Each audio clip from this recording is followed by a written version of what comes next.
Salamat, Mr. President.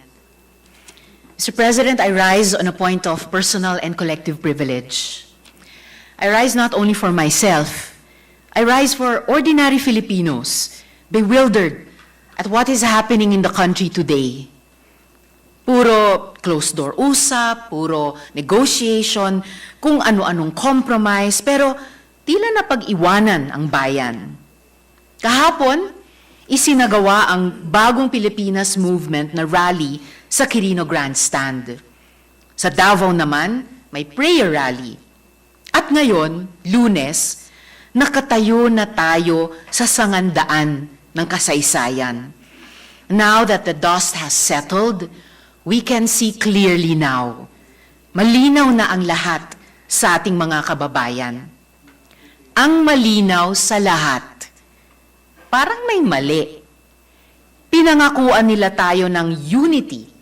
Pero wala pang midterm, wala na kaagad na kahit anong bahid ng unity. Habang nililito nila tayo dito sa Maynila ng bangkaroteng pirmahan para sa People's Initiative, meron palang gustong bumalik sa kapangyarihan at iwasang panagutan ang kanyang mga kasalanan. Mr. President, nanalo kayo dahil pagod na ang ordinaryong Pilipino sa away at girian. Pero anong ipinakita nyo nitong linggo? Tunggalian na naman, kontrahan na naman. Pinapapili na naman ang mga Pilipino sa pagitan ng dalawang maimpluwensyang pamilya. Sa gitna ng makikintab na entablado, mga sayawan at kantahan, pinapamudmod na pera, at sunod-sunod na political acrobatics at madadramang mga speech sa parehong event, ang tanong pa rin, nasaan na ang ating bansa?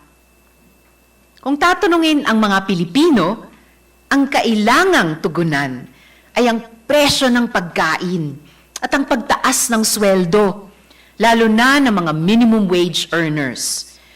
Pagpapatigil sa korupsyon, kahirapan, at kagutuman, ang tapat dapat tutukan.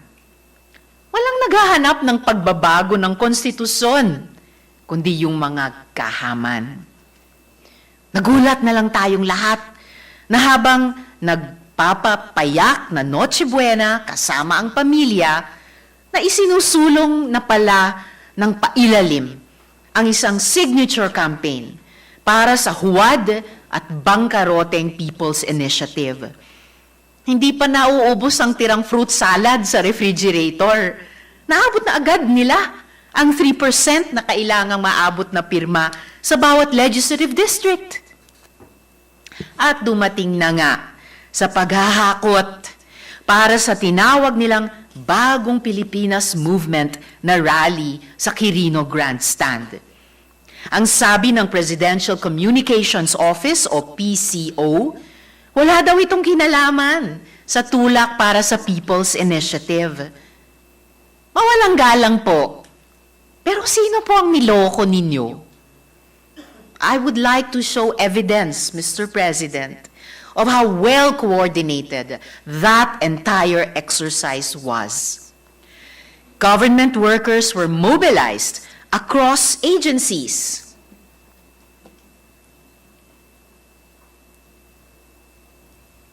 At mayroon pang mga opisina na talagang may tahasang utos sa kanilang mga empleyado na sumama.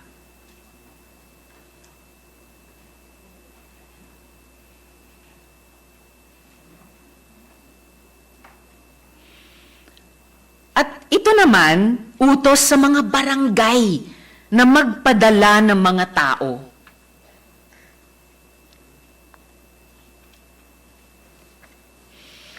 Worse, ginamit pa ang mga lehitimong serbisyong panglingap para pilitin ang mga vulnerableng tao na dumalo. Ito po, example ng mga AIX payout na ginagawang pabuya para makadalo sa rally.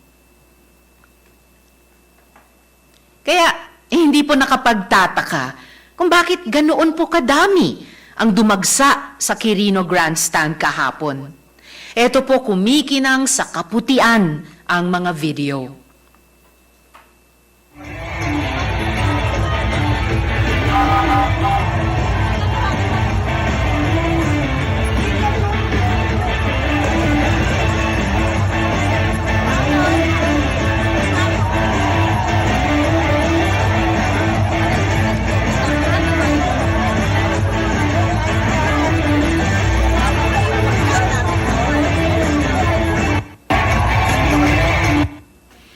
Ginagawa po tayong mga tanga kung ang ipipilit ng PCO na wala itong kinalaman sa charter change na ang pinaka-umaatikabong usapin ngayon.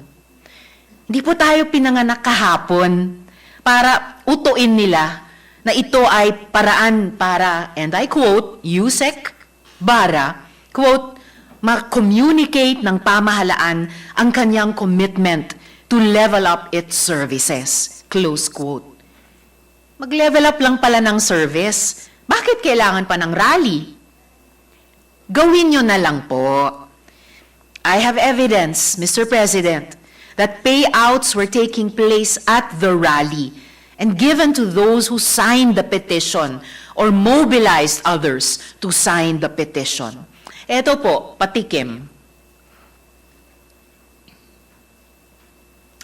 Again, now that the dust has settled at nakapagbaklas na sila ng mga LED screen at mga stage, hindi naman ito tungkol sa bagong Pilipinas o sa bagong mukha ng Pilipinas.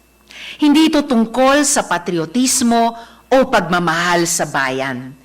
Tinipon ang mga kababayan natin para sa mga pirma nila, kasama ang napakaraming mga souvenir. But they will not bewilder the Filipino people with their simultaneously launched initiatives and perfectly edited videos.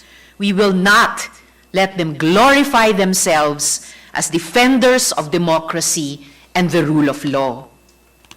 Mr. President, dear colleagues, my fellow Filipinos, ito lang ang dapat nating maintindihan sa nangyayaring alitan tungkol sa charter change. Hindi ito alitan lamang ng Senado at ng House of Representatives. Wag nyo kaming pagsabungin na parang mga Kristong nanghahanap ng mas marami pang tataya.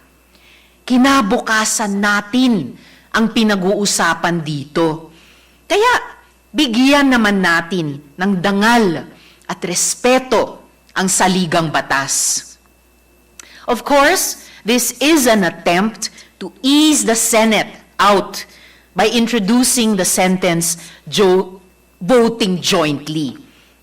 But wait, there's more.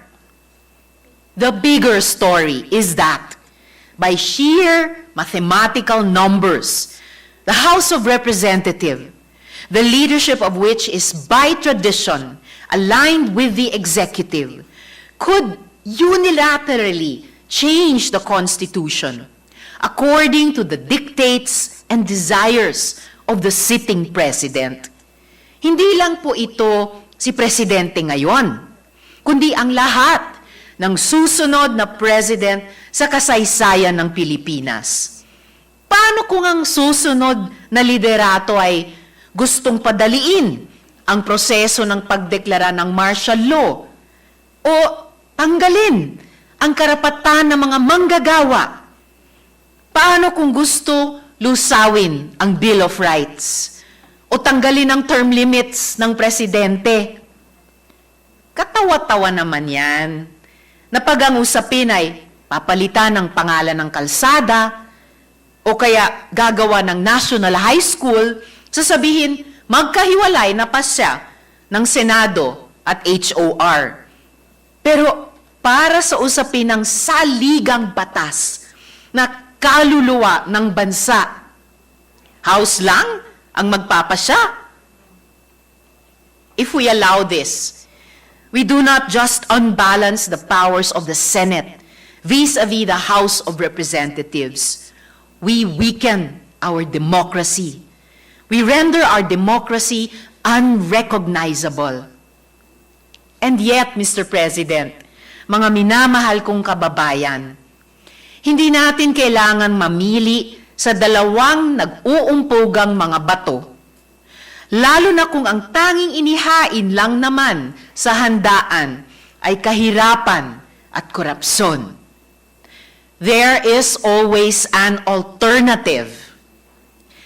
At ang unity natin, hindi unity ng mga makakapangyarihang pamilya na may agenda, kundi unity ng mga ordinaryong mamamayan na nagmamahal sa ating bansa. Sa tunay na bagong Pilipinas, walang baho ng formally na sa kalagitnaan ng COVID, nangurakot pa sa kaban ng bayan. Huwag po nating kalimutan ang mga Michael Yang at iba pang cronies at kawatan na binigyan ng easy access pass sa bansang ito. Sa tunay na bagong Pilipinas, walang agricultural smuggling at hindi binibigyan ng special treatment ang mga paboritong importer. Sa tunay na bagong Pilipinas, walang confidential funds para sa mga di karapat-dapat na civilian agencies at walang 125 billion na naubos ng 11 days. Sa tunay na bagong Pilipinas, matapang na humaharap sa China at pinagtatanggol ang ating karagatan at ang ating mangingisda. Hindi pinamimigay ang ating yaman dagat at nagtatago sa saya ng mga trolls. Sa tunay na bagong Pilipinas, walang EJ case, walang kaduda-dudang Maharlika Fund, at tunay na malaya ang bawat Pilipino. Kay Presidente at sa mga naghahari-harian sa Davao, we see through you. We see through your lies and grandiose promises. You will not divide us.